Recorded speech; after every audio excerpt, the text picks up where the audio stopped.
Nesta edição, o programa TV Direitos Humanos fala sobre letramento racial.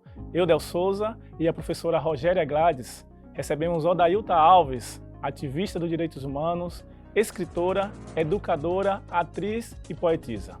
Começa agora o programa TV Direitos Humanos, TVDH, que é um projeto da Cátedra Unesco Unicap de Direitos Humanos, Dom Helder Câmara, produzido pelos estudantes de jornalismo do projeto de extensão EduComDH, o Educomunicação e Direitos Humanos na Mídia, numa parceria com a Cátedra Luiz Beltrão de Comunicação dos Movimentos dos Trabalhadores e Trabalhadoras Rurais Sem Terra, o MST. Também uma parceria com o Centro de Cultura Luiz Freire, o Centro das Mulheres do Cabo e o Centro Dom Helder Câmara de Estudos e Ação Social.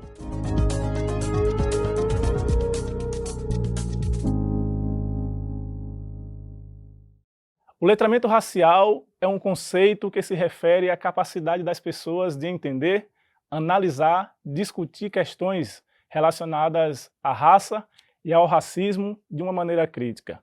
Envolve o desenvolvimento de habilidades e conhecimentos que permitem uma compreensão de dinâmicas complexas e estruturais do racismo. A gente hoje recebe aqui com a gente Odailta Alves, um prazer estar recebendo você aqui com a gente. A professora Rogéria também vai participar da nossa conversa aqui. Pessoal, Odailta, queria direcionar já essa primeira pergunta para você, porque a gente fala em letramento racial para trazer para a sociedade. A gente não está falando só de uma questão que envolve só negros, mas a pessoa de uma forma geral. E a gente vai se deparar com uma coisa muito importante nessa discussão toda, que é a questão da consciência, né? É uma questão da consciência. A gente está falando de formar consciências, né? Pessoas conscientes que possam trazer um debate mais saudável para essa questão racial. E a gente se depara com estrutura, né? Essa coisa estrutural, ela dificulta muito ainda essa questão do letramento. Como é que você tem visto essa questão? O racismo, a questão estrutural e a questão do letramento racial, eles estão totalmente interligados, né? A questão da estrutura, a gente entende que norteia todo um processo de sociedade, então e a sociedade ela é pensada estruturalmente e racialmente, né? Nós temos uma pirâmide social e na base dessa pirâmide está a mulher negra, a mulher preta que recebe o menor salário, que carrega as piores estatísticas. No topo dessa pirâmide está um homem branco, hétero, cis, né? Então, uma estrutura que sustenta esse país, a população negra, tanto a mulher, depois vem um homem preto, está na base, né? Sofrendo as maiores violências. E é tirado dessa população preta o direito a esse letramento racial, né, porque o letramento racial para uma sociedade que se sustenta a partir do racismo é algo perigoso, porque, infelizmente, a nossa sociedade pensa as pessoas pretas para os serviços subservientes, os serviços que recebem menos salários, os serviços que não estão em local de poder. E quando você dá um letramento racial a essa população desenvolve uma potencialidade que pode mexer com essa estrutura, que pode dizer: eu não quero estar mais nessa base, eu quero ir para o topo. E será que a nossa sociedade está preparada para ter pessoas pretas no topo?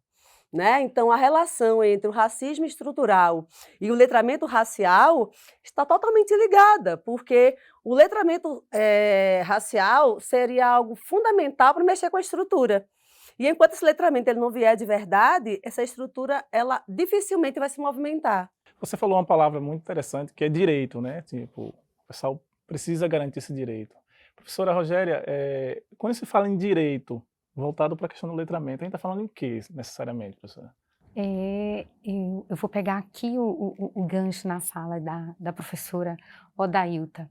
Vejam, quando a gente fala de letramento racial, a gente está falando de um instrumento, de um mecanismo que vem aí contribuir para as práticas antirracistas dentro da nossa sociedade. Nós não podemos negar, né, que o nosso país ele tem uma influência europeia, né, é o colonialismo que está muito presente. Então, o letramento racial ele vem para quebrar essa linguagem neutra, né? A gente pode colocar aqui como exemplo, né, no ensino médio e no ensino fundamental, isso eu estou falando lá no passado, quem eram os heróis que foram apresentados para essas crianças? Pouquíssimos eram negros e vamos ver se eram. Então, eu, criança, cresço, né, admirando sempre heróis brancos. Então, o letramento ele vem, né, dar esse reforço e não é só para os negros. Todos, essa luta ela é coletiva. Então, brancos e negros têm que participar, entender, ler mais, né, o papel, a importância do negro no crescimento, no surgimento do nosso país. E assim, hoje em dia, geralmente quando a gente fala em questões raciais mesmo, e até voltado para a questão do letramento, vem logo aquela ideia de que como se a gente quisesse eliminar, como se existisse um adversário, como se a gente quisesse eliminar um adversário e quisesse os melhores lugares, né? O Dailton falava sobre essa questão da gente chegar ao topo. Então assusta muita gente quando a gente fala, a gente quer chegar ao topo. O pessoal, tá vendo? São os nossos rivais. É importante destacar que quando se fala em letramento, quando se fala em questões raciais, a gente fala em igualdade, não em ser mais ou ser menos do que o outro, mas é questão de igualdade, Dailton. E existe um inimigo ferrenho que é o racismo. Então esse é o nosso arqui-inimigo. Quando nós falamos de letramento, nós estamos querendo fazer um enfrentamento ao racismo que mata, que adoece, que exclui, né? E agora é fato, assim como a questão do feminismo, a questão da prática antirracista, do letramento racial, não visa a inversão de valores, né? O Paulo Freire já disse que a educação libertária fracassa quando o objetivo do oprimido é se tornar opressor. Ninguém quer se tornar opressor. Nós queremos ter o direito de viver, porque a cada 23 minutos um jovem negro é assassinado. E esse jovem negro pode ser meu filho, que está se tornando adolescente agora. Então, assim, a nossa luta por um letramento, a nossa luta por mexer com a estrutura, é por necessidades básicas. É para que as balas não continuem matando crianças pretas, por exemplo, né? É garantir o acesso a espaços que são tão fundamentais. Então, assim, isso vai desde a base, como a professora falou, de você compreender ter referências de heróis, heroínas, é importante a gente pensar em gênero, que a gente vai continuar nesse mesmo local, de visibilizar os homens negros de destaque e as mulheres negras continuarem no processo de invisibilidade. Então, cientistas, né, é preciso que as pessoas pretas elas se vejam nesses espaços, para além desse local do escravizado e escravizada que a sociedade o tempo inteiro nos coloca, né? E é preciso esse letramento racial fazer com que as pessoas negras enxerguem esse local do racismo e que as pessoas não negras, as pessoas brancas, por exemplo, compreendam o seu lugar de privilégio. Porque quando a gente fala de letramento racial, é para que as pessoas brancas se compreendam enquanto, como a professora bem disse, personagens fundamentais no processo de uma construção de uma sociedade de fato antirracista, igualitária, né? Acolhedora mesmo, humana, né? E quando a gente traz essa questão estrutural, já para iniciar a nossa conversa, o ministro Silvio Costa ele veio aqui na Universidade, Silvio Almeida, né? Desculpem, veio na universidade e ele falava justamente essa questão. Um exemplo que ele dava era assim, a gente para no semáforo e vem alguém pedir um dinheiro, a gente diz logo, você poderia estar trabalhando, você poderia fazer isso, aquilo. Então, essa é um tipo de linguagem que a gente individualiza a questão do racismo, né? Como se o problema fosse do outro, só do outro. Quando a gente traz para a questão estrutural, a gente mexe em situações, em estruturas da sociedade que aí vai para a questão mesmo da relação do poder, né? Mas essa questão de racismo e poder é uma outra discussão que a gente vai falar no próximo bloco. Então, no próximo a gente volta a falar sobre esse tema, que eu também acho que está muito enraizado, está muito dentro dessa coisa do letramento.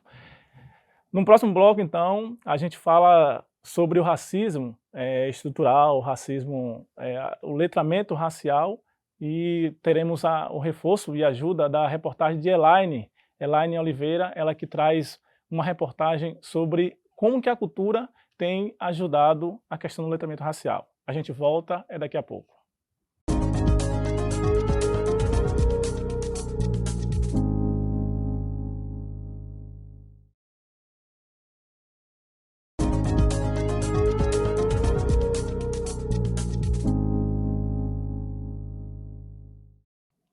Estamos de volta com o segundo bloco do TVDH, que nessa edição fala sobre letramento racial. Agora a gente acompanha a reportagem de Elaine Oliveira. O letramento racial é uma abordagem educacional que está focado na conscientização e compreensão das questões raciais, promovendo a igualdade, o respeito à diversidade étnica.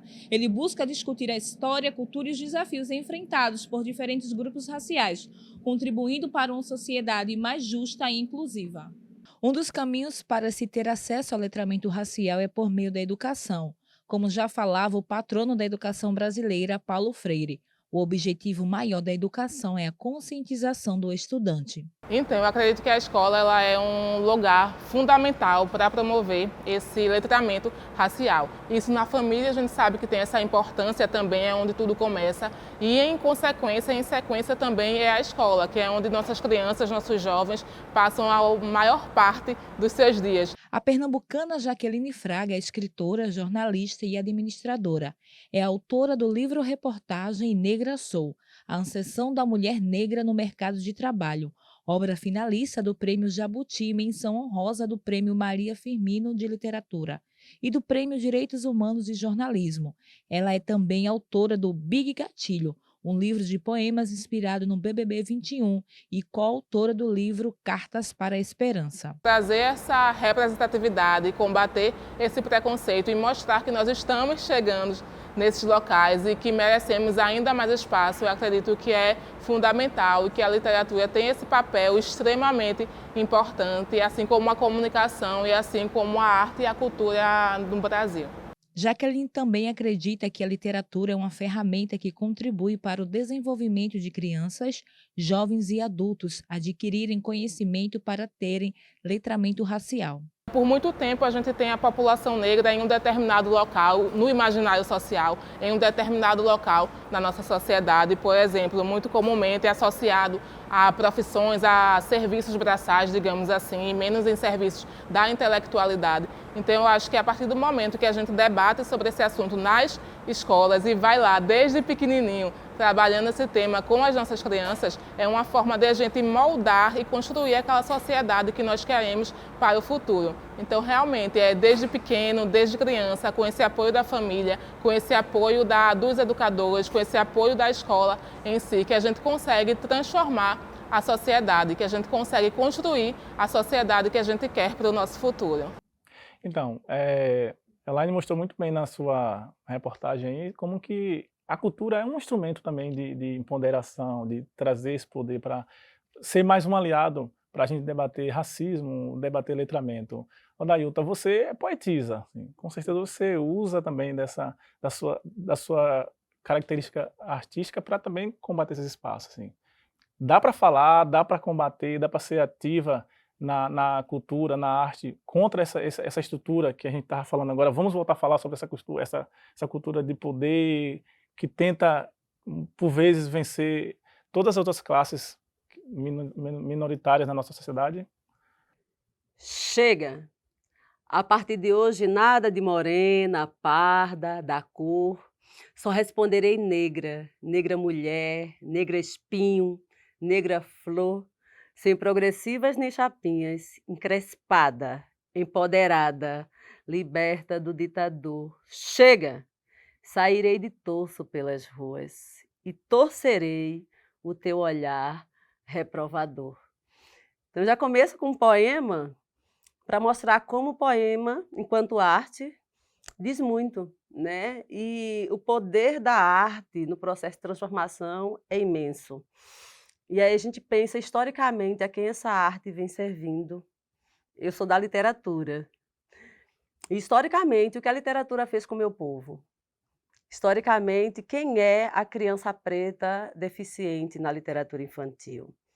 Historicamente, dentro do cortiço, nós temos Bertoleza. Quem é Bertoleza naquele romance? Então, assim, a literatura, de uma maneira geral, ela foi muito perversa conosco, porque eram sempre homens brancos construindo personagens estereotipados das identidades negras. E aí, quando nós, escritoras e escritores pretos e pretas, né, nos apropriamos dessa palavra e nós estamos aqui porque antes viemos a partir de outras, como a primeira romancista brasileira é uma mulher preta, Maria Firmina dos Reis, que publicou em 1859 o primeiro romance desse país, chamado Úrsula, um romance antirracista. Então, as minhas letras pretas vêm de longe, a arte preta vem de longe, né? E essa arte é uma arte que vive na resistência, porque não é uma arte que tem um amparo fortalecido. E essa arte ela vai fazer esse processo, sim, de empoderamento, de letramento. Ela vai tocar. Se eu chego e apenas falo sobre o racismo, é uma coisa, mas se eu chego com poesia, eu tiro lágrimas de crocodilos, porque o poder da arte, né, de todas as formas, acaba tocando até aquelas pessoas que aparentemente são insensíveis às questões, elas conseguem se comover e levantar ali, epa, peraí, eu estou sentindo isso, entendeu? Então, e aí todas as artes, é o teatro, eu também sou do teatro, tem um espetáculo que eu sempre consigo acessar muitas pessoas ali tocando na questão do letramento racial. E a gente precisa, né? A gente necessita cada vez mais. Basta olhar mesmo para a história da ditadura militar. Se não fosse a arte, a gente não conseguiria se organizar enquanto povo, enquanto povo que protesta e tentar sair daquela situação. Agora, professora, poder, né? Poder. O que dizer dessa relação poder e racismo? Assim? Como é que a gente pode tentar trazer um paralelo, tentar trazer uma relação ou separa uma coisa da outra? Não, tá tudo linkado, né? E aí a gente vê a face do racismo, né? O racismo, ele é muito perverso e muitas vezes ele é silencioso. Então, né, eu enquanto advogada, professora, mulher, doutora, negra, eu frequento espaços de poder e eu não vejo, né, à medida que nós vamos subindo os graus, aí eu estou falando da justiça, do poder judiciário, né, nós não temos tantas mulheres e mulheres negras no poder. Então, quando a gente fala mulher, mulher negra, nós estamos falando de fatores, nós estamos falando de interseccionalidades que passam por esse tema. Então, eu vou falar aqui especificamente, né, de Pernambuco, né? Então, dependendo do tribunal que você, né, vai pesquisar, nós temos uma mulher desembargadora, tá? Outras, né, outros tribunais, dependendo, sempre nós vamos ter mais homens do que mulheres, com raríssimas exceções. Temos exceções? Temos sim, mas no geral nós encontramos mais, olha o perfil, homens brancos, homens héteros, né? Então fica difícil para as minorias terem todos os direitos respeitados. Então é muito importante o letramento racial para que, né, sobretudo nós estamos falando das pessoas, né, pretas, das pessoas pardas, dos negros, alcançarem também essa isonomia nesses espaços de poder. E como a professora Dailta disse no primeiro bloco, acabar com esse estereótipo. Olha, eu olho, mas para trabalhador doméstico tem um perfil. Nada de perfil, ninguém precisa estar enquadrado. E sim, em todo e qualquer espaço cabe todas as pessoas. Minha avó dizia que poder e dinheiro são os grandes... onde tiver problema, tá esses dois envolvidos aí, poder e dinheiro. Não sei se minha avó tá certa, né? Mas só para dizer que é uma discussão que a gente vai ter que continuar. No nosso próximo bloco, a gente vai continuar falando sobre essa coisa do poder. Hoje a gente está aí enfrentando duas guerras, assim, uma coisa que minha geração tem visto muita coisa, desde impeachment a outras situações aí, e agora duas guerras ao mesmo tempo, né? Todo por conta dessa questão do poder. E a questão racial não está muito longe disso, né? Então, por que é que se mata mais negro no Brasil? Por que é que se mata mais negros nas favelas? Por que que tem que exterminar essa população? Então, eu acho que esse tema do poder, ele é ainda muito forte nessa nossa discussão, e a gente vai ter que voltar. Professora, só um minutinho, a gente vai agora para os nossos intervalos, porque no próximo bloco, vamos às ruas para sabermos do povo, o que é que o povo sabe sobre racismo, né? Com o nosso quadro Fala Povo. A gente volta já.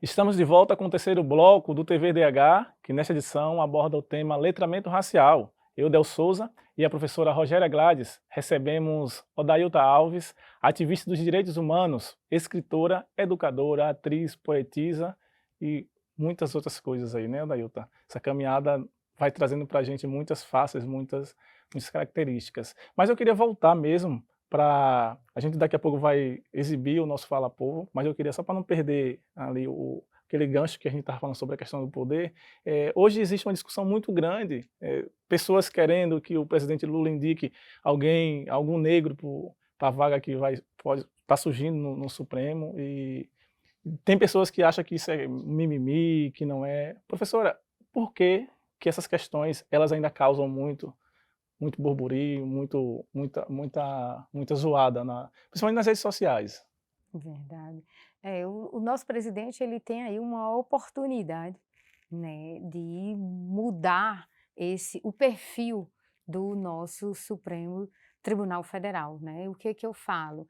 Em relação à quantidade de mulheres e em relação à quantidade de homens negros que passaram pelo Supremo, né? Como é diferente o percentual. Nós tivemos até agora mais ministros e ministros brancos.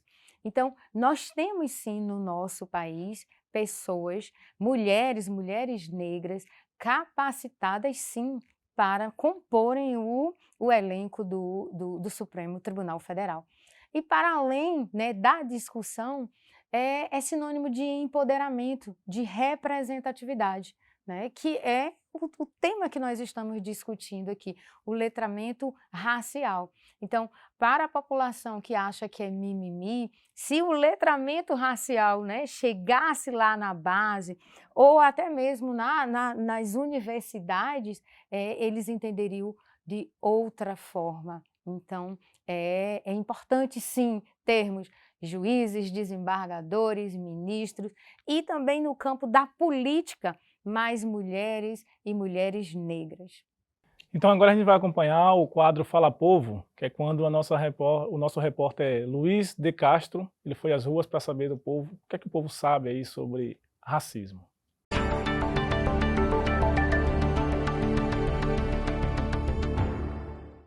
Observem que as expressões inveja branca e a coisa está preta possuem uma diferença entre elas, porque a palavra branca está relacionada a algo bom e a palavra preta está associada a algo ruim. Ambas têm um significado racista, e racismo no Brasil é considerado crime inafiançável, como está previsto no artigo 5º da Constituição Federal. 81% dos brasileiros têm a percepção de que o Brasil é um país racista, e 66% acreditam que a violência verbal é a principal forma de ação racista. Os dados divulgados este ano são da Inteligência em Pesquisa e Consultoria Estratégica, IPEC, que ouviu 2.000 pessoas em 127 municípios das 5 regiões do país. Por isso, o Fala Povo de hoje foi às ruas para ouvir as pessoas e entender o que elas pensam sobre o assunto. Para você, o que é racismo? O racismo, para mim, é uma coisa indignante, porque eu acho que todo mundo é igual. Entendeu? Que as pessoas, elas não são, só porque são de cor diferente, não quer dizer que elas não merecem respeito, entendeu? Eu acredito que elas merecem muito respeito. Para mim, racismo é inadmissível. O racismo, para mim, é um preconceito que começa dentro de casa. Tem gente que é preto, que é homossexual, que até nos idosos as pessoas têm preconceito. Tem família mesmo que não aceita nem seus idosos dentro de casa. Então, eu acho que um preconceito começa dentro de casa. Racismo. As pessoas dizem, não, preconceito só na rua, e não é, mentira. Racismo é eu ofender uma pessoa que não seja da minha mesma raça. No caso, preto, negro, ou um africano, um religioso, um homossexual. Então a gente volta a falar, eu acho que essa pergunta vai, enquanto existir vida na Terra, a gente vai continuar perguntando isso assim, porque nem sempre, aí é onde falta o letramento, né? Quando a gente precisa perguntar, você sabe o que é racismo, né? Como a nossa repórter agora foi às ruas para saber, você sabe o que é racismo? E as pessoas ainda respondem, uns já ouviram falar, outros não ouviram falar. É de fato um indicativo de que falta cada vez mais, as pessoas não saberem responder de uma forma mais pontuada o que é o racismo. É porque falta o letramento, Odailta? Sim, mas às vezes quando você precisa verbalizar, né, formar um conceito, isso pega você meio de surpresa e tal. Eu acho que para além de você conceituar, é que as pessoas consigam perceber as práticas racistas. Inclusive aquele racismo velado, sabe? Aquele que vê uma mãe negra com um filho branco e vai colocá-lo no local da babá. Entretanto, se vir uma mãe branca com uma criancinha negra, não vai questionar isso, né? Vai perceber que, inclusive, é uma mãe de coração boa, porque é uma mãe adotiva. Vai logo colocar aquele corpo negro num local vulnerabilizado, que foi amparado pela mãe branca. Pode ser a mãe biológica, mas vai ser colocado dessa forma. Então, e são práticas racistas. Então, é preciso que esse letramento, eu penso sempre que, para além do conceito, se trabalhe na prática, para que a gente consiga olhar para a sociedade e perceber de fato, né, as violências que estão ali subentendidas, né, aquela coisa, aquele racismo velado, né, porque perceber racismo no Brasil é muito complicado, né, desde que a gente pensa que a gente foi educado para uma pseudo-democracia racial. Né? Pernambuco é o berço da democracia racial, então é muito complicado para a gente destruir essa democracia racial. Né? Não, e assim, a gente está sempre falando na atitude do outro, né? Então, o que é o racismo por outro, como é que o outro tem que agir, mas a gente também precisa se colocar em cena, né? Professora, como é que a gente pode pensar num letramento racial já partindo do princípio de que começa em mim? Sou eu que preciso estar imbuído, estar envolvido nessa consciência mesmo de todas as questões que envolvem a minha cor, que envolve onde eu nasci, que envolve o lugar onde eu fui criado. Como é que a gente se coloca nessa cena e traz essa discussão para a sociedade? Nesse exato momento, nós estamos falando de práticas antirracistas. Nós precisamos, né, exercitar, e aí repito, todos, o letramento racial é para todos, pretos e pessoas brancas. Então, nós temos que identificar o racismo, ora ele vai estar no futebol, o racismo ele vai estar... nós temos o racismo recreativo, para que mais cruel, né, do que aquele vídeo por likes, né, influenciadoras, né, praticaram racismo, injúria racial em relação a crianças. Então, é ter esse olhar, o que eu acabei de falar, né, o espaço de poder, o racismo e dentro do espaço de poder. Então, começa assim, Del, dentro de cada um, mas lembrando que a responsabilidade é coletiva, todos, poder público, escolas, todos são responsáveis e podem ajudar para a gente combater e colocar em prática e ter uma sociedade menos racista. No próximo bloco tem o quadro Educar para os Direitos Humanos. É quando as nossas convidadas respondem a uma pergunta feita por você que acompanha o nosso programa. A gente volta daqui a pouco.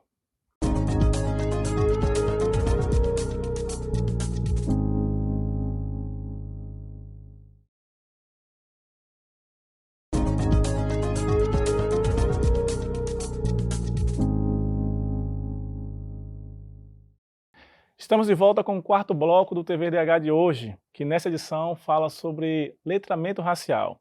Eu e a professora Rogéria Gladys recebemos Odailta Alves, ativista dos direitos humanos, escritora, atriz, poetisa e que está com a gente aqui nessa discussão sobre racismo, sobre letramento racial. Agora é aquele momento em que Odailta e Rogéria vão responder a uma pergunta enviada por quem acompanha o nosso programa com o quadro Educar para os Direitos Humanos, com o repórter Thales Alencar.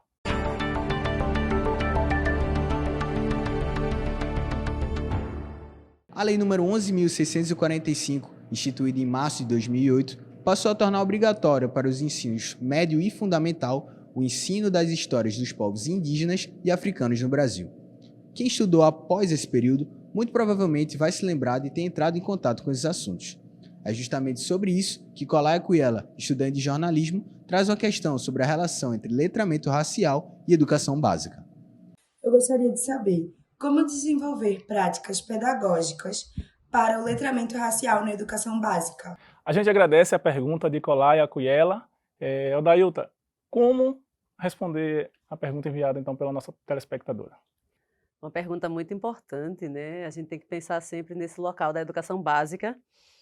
E eu acho que um dos primeiros movimentos a se fazer é investir na formação dos educadores e educadoras. Então, é preciso que as universidades e as faculdades pensem numa formação de profissionais pautadas também na Lei 10.639 de 2003 e na Lei 11.645 de 2008. Né? Ambas vão tratar da questão étnico-racial na sala de aula, uma com foco na educação afro-brasileira e a outra inclui os povos indígenas, que também é muito importante para os nossos estudos. E, a partir desse momento de formação desses profissionais, a gente vai ter uma sala de aula diferenciada, né? Uma sala de aula que o currículo seja diferenciado, que o currículo não seja eurocentrado, mas que traga realmente uma diversidade étnico-racial. Então, é preciso, sim, que desde a educação infantil, desde a creche, os nossos estudantes, bebezinhos ali, consigam receber como brinquedo bonecos e bonecas pretos e pretas, por exemplo. Consigam ter livros contando histórias de princesas e príncipes negros também, para que as crianças pretas e pretas se vejam e as crianças não negras também vejam e deem carinho a esse corpo negro desde a base, né? É preciso que do primeiro ao quinto ano, essa educação ali que está no Fundamental 1 também tenha referenciais negras de heróis, de heroínas. É preciso pensar que essa África que fica na 4ª unidade, que trabalha quando dá o tempo, consiga vir para a 3ª, para a 2ª e se trabalhar. Então, esse currículo é preciso quebrar com os silenciamentos que a história, a ciência, a língua portuguesa traz sobre as nossas identidades, né? Escritores, escritoras, heróis, heroínas, cientistas. E eu digo não só pretos e pretas, mas indígenas também. É preciso a gente lembrar sobre essa questão, né? Esse letramento racial que fica muito centrado na população negra é muito importante, mas quando a gente fala de raça, a gente está falando também da população indígena que sofre um processo de invisibilidade e silenciamento. Daí eu trago essa questão da educação básica como esse contato necessário com o letramento, professora. E a gente pode falar também na questão das universidades. Assim, eu não sei se a gente pode pensar ou se já existe, ou como é que está essa questão mesmo de uma disciplina voltada ao direito, à relação, à questão do direito com relações raciais. Como é que está essa situação? Como é que a gente pode trazer esse tema que a Dailton traz, muito importante, do letramento, na educação? Então, na educação, no ensino superior, o MEC agora tornou obrigatória a disciplina de direito e relações raciais. Então, quando, né, chegando para mim, eu estou falando pelo curso de direito, se esse aluno, esse estudante tivesse tido esse letramento racial lá no ensino médio, no ensino fundamental, né, ficaria bem mais tranquilo para o professor universitário. Mas aqui também é espaço, né? Esses universitários, eles estão em formação de uma profissão e, sobretudo, o direito que nós vamos trabalhar com justiça dentro do nosso ordenamento jurídico. Então, é importante, eu sei da importância da disciplina para construir aí, né, esses espaços de poderes com julgadores com outro olhar, né, um olhar mais igualitário para a questão da etnia, da raça e de todos os fatores que passam por essa temática. Porque existe uma lacuna, ou pelo menos falam-se em uma lacuna de formação mesmo, que coloca o negro, Dailton, num lugar que ele tem que estar o tempo todo explicando, assim, o que é isso, o que é ser negro, mas esse termo, como se a gente tivesse a obrigação de chegar para um branco e dizer assim, olha, eu vou lhe dar agora uma aula sobre isso, sendo que o próprio branco pode pesquisar, pode estudar, pode... Então é uma cena muito comum, eu digo isso porque eu sou negro e me percebo muito nesses espaços, de tendo que estar explicando às pessoas sobre as nossas vivências, assim, e que essas pessoas podem buscar isso. Falta mesmo isso para a gente... Quando os brancos também começarem a se conscientizar e a aprender e estudar sobre isso, você acha que essa questão racial, o racismo, ele tende a diminuir? É uma colaboração muito grande? E é muito perigoso porque, às vezes, quer colocar a responsabilidade nas vítimas, porque as pessoas pretas são vitimadas com relação ao racismo. né? E esse comprometimento desse letramento tem que partir de todas as pessoas. Eu sempre digo que o racismo foi construído pelos antepassados brancos, e as pessoas brancas, na atualidade, elas vão viver privilégios construídos a partir da escravidão. Se uma mãe branca não tem medo que o seu filho branco cresça, é porque a escravidão diz que o filho dela vai ser protegido pela sociedade, enquanto eu, que sou mãe de filhos pretos, tenho medo que os meus filhos cresçam. Então, assim, é preciso compreender que ler pessoas negras, ouvir pessoas negras, quando alguém disser eu sofri racismo, pare de amenizar, é impressão sua, senta e ouça, me explique. O que é que eu posso fazer para te auxiliar? Então, é preciso essa irmandade mesmo, né? Senão a coisa não vai mudar, nós sozinhas e sozinhos não temos força para isso, nós não estamos no topo da estrutura. É preciso realmente essa questão de irmandade e de consciência coletiva. E às vezes parece que a gente não se faz. Na verdade, as pessoas não querem entender, às vezes, as estruturas que existem mesmo para potencializadoras do racismo, elas não querem entender muito o nosso posicionamento. Eu tinha conversado com a professora Rogéria antes, né, da gente vir para esse programa aqui, e ela falou, deu um exemplo muito assim, muito emblemático de como essa coisa do privilégio, né? Ela falava sobre aquela questão mesmo de um morador de rua que vai... E aí eu vou até deixar o espaço para ela falar esse exemplo, assim, como que a gente fala em privilégio e as pessoas às vezes que nos ouvem acham assim, quais privilégios, o que é que eles estão dizendo, não sei o quê. Mais uma vez, é mimimi. Professora, se você puder complementar. Eu vou começar, né, a frase não é minha, mas a gente escuta muito assim, ó, lugar de fala. Quem tem o lugar de fala é ela, que ela é negra ou que ele é negro. Não, nós todos temos lugar de fala. O que é diferente é o lugar da dor. Aí sim, a dor de quem sofre racismo, a dor de quem sofre discriminação pela sua orientação sexual, enfim, mas lugar de fala todos nós temos e devemos ocupar. O exemplo, eu ouvi num podcast que perguntaram para uma pessoa em situação de rua, né, que vive em extrema pobreza lá no estado de São Paulo, e ele é branco, e aí perguntaram, tem algum privilégio em ser branco, já que você está aqui, né, você está morando na rua, um invisível? Ele disse, tem, é privilégio, eu posso entrar no shopping e utilizar o banheiro. Então, vamos imaginar se fosse um morador de rua negro tentando entrar num shopping, e se for um shopping, né, ele não vai conseguir. Ele não vai conseguir utilizar o banheiro. Nós, né, já vimos situações que nem entrar no shopping. Ou então entra, mas fica logo, né, o segurança fica logo de olho perseguindo pela questão do tom da pele da pessoa. Então tá aí, ó. Então é por isso, é por essas reflexões e é por essas discussões que a gente tenta tá sempre falando, tá sempre discutindo, tá sempre trazendo esse tema cada vez mais à tona para a realidade. Vamos continuar com essa discussão ainda, temos mais um bloco, graças a Deus, para falar ainda sobre as questões raciais, e no próximo bloco, o nosso último e quinto bloco desta edição, a gente vai continuar essa discussão mesmo sobre privilégios, sobre benefícios, sobre luta, e para então trazer às pessoas essa possibilidade de refletir mesmo em que lugar que estamos, qual lugar que a gente ocupa, né? A gente também tinha falado muito sobre essa coisa de tipo, esse programa é exibido em TVs, né? Então, para essas TVs, como é que está o quadro de funcionários dessas TVs, né? Onde é que estão os negros nessas TVs? Vocês que nos assistem agora, vocês que vinculam esse programa, assim, quantos negros estão? Ou esse só é um espaço para a gente estar preenchendo grades, assim, na universidade? Esse curso, ou o curso que gere a comunicação, ou o curso do direito, né? Quantos professores negros temos nesse curso, nessa universidade, nessa instituição? Então a gente tem que cada vez mais trazer a discussão e fazer com que quem está assistindo a gente reflita, né? A gente não está aqui para fazer um programa bonitinho, um programa legal e bacana, mas um programa para a gente discutir. Então no próximo bloco a gente volta com essas questões, daqui a pouco, no TVDH.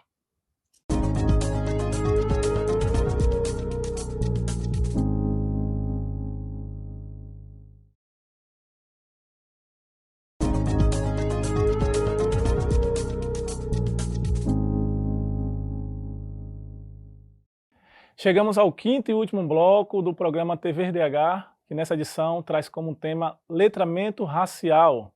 Eu, Del Souza, e a professora Rogéria Gladys conversamos com Odailton Alves ativista dos direitos humanos, escritora, educadora, atriz, poetisa.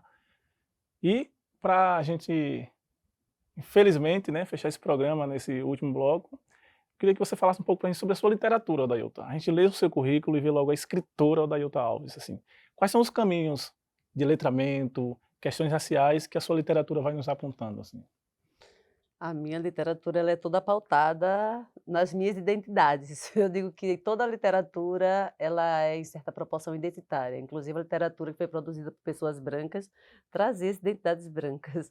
E eu trago a minha literatura e as identidades que me atravessam. Então, é uma literatura negra, é uma literatura que vai apresentar os corpos LGBTs, porque eu também sou uma mulher lésbica. Vai trazer a favela, que eu sou uma mulher que vim de Santo Amaro, Campo do Unze, né? Vai trazer todas as identidades que me atravessam e vai visibilizar, né? Na verdade, se a gente pega os livros didáticos, às vezes os paradidáticos que chegam nas escolas públicas da educação básica, por exemplo, raramente a gente consegue encontrar um livro que os estudantes, as estudantes consigam olhar e se identificar, e se ver ali presente. E eu não estou dizendo que as pessoas só devem ler tal coisa, mas é muito violento quando elas só leem uma literatura não representativa, né? Então, a minha literatura ela vai trazer, sim, todo um letramento, todo um processo de denúncia, mas ela também vai trazer amor, né? O meu livro último que eu lancei agora é esse, o Afrochego. Eu estou ainda em processo de lançamento, eu lancei no festival A Letra e a Voz, lancei em Caruaru, né? Vou desenvolver uma atividade com ele agora na Bienal do Livro. Estou circulando com literatura pelo Sesc, então, próximo finalzinho agora de outubro também, São Paulo, Rio de Janeiro, Brasília, já fui para São Paulo, fui para Santa Catarina, e tudo levando essa literatura preta pernambucana. E dizendo que não sou eu apenas, mas eu e é um bonde de escritoras pretas que nós temos aqui, né, que estamos aí fazendo esse processo. E essa literatura ela vai fazer esse acalento sobre os nossos corpos, nossas identidades, e tem também o Pretos Prazeres, dizendo que nós não somos apenas esse local da dor e da luta, mas nossos corpos também são do amor, do prazer, do desejo, não da hipersexualização que a sociedade impõe, mas do nosso protagonismo. Né? É usar a literatura para trazer outras visões e trazer essa primeira pessoa se impondo a partir dessas letras, né? Que geralmente era colocada a partir da terceira pessoa, quando o branco falava sobre nós. Não, somos nós falando sobre nós, com as nossas subjetividades, com as nossas identidades. Então, e mergulhado dentro de um letramento racial que faz parte, que nos compõe, né? Que nos compõem, exatamente. Professora Rogéria, falando nessa composição, né, que a Odailton traz, teríamos mais algumas obras, o que indicar, principalmente para você que trabalha com um público mais adulto, né, que é o pessoal do ensino superior. Assim. Ok, eu indico Quarto de Despejo, de Carolina Maria de Jesus.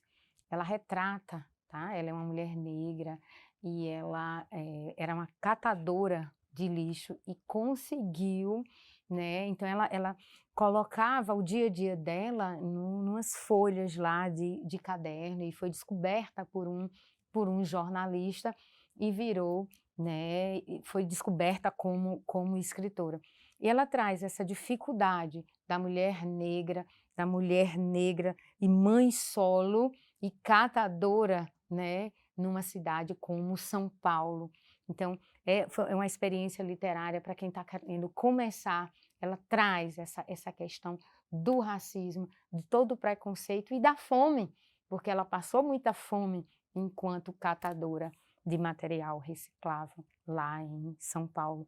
E como a gente falou no início, nós temos vários autores e autoras negros que vão ampliar aí o tema que nós estamos estudando, letramento racial. Nós temos a Sueli Carneiro, a própria Odailton, que eu já quero esses livros aqui já, certo? E além dos livros, os poemas de Odailton, que traz a resistência na sua composição. Odailton, você poderia declamar Sim, um poema para a sim. gente já nesse finalzinho?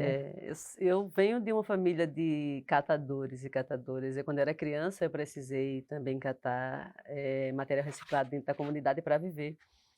E aí, professora, eu sempre reflito sobre essa questão. Sempre digo que Carolina Maria de Jesus, ela não era uma catadora de lixo, ela era uma escritora que precisou catar lixo para não morrer de fome. E isso diz muito sobre essa sociedade que nós temos, que faz com que uma mulher genial, que estudou até a 2ª série, 3º ano, precisou estar nesse local, e com todo respeito às pessoas que catam lixo, mas a gente sabe que nós não precisamos estar sempre nesse espaço, né? E a sociedade faz isso, fez isso com ela e faz isso com muitos de nós, porque nós estamos aqui, nós somos exceções, né? Nós sabemos sobre isso. E aí, com relação a essa favela, eu vou deixar 2 poemas assim pequenininhos. Um é O Olhar da Favela. É na favela que a gente reparte o pão.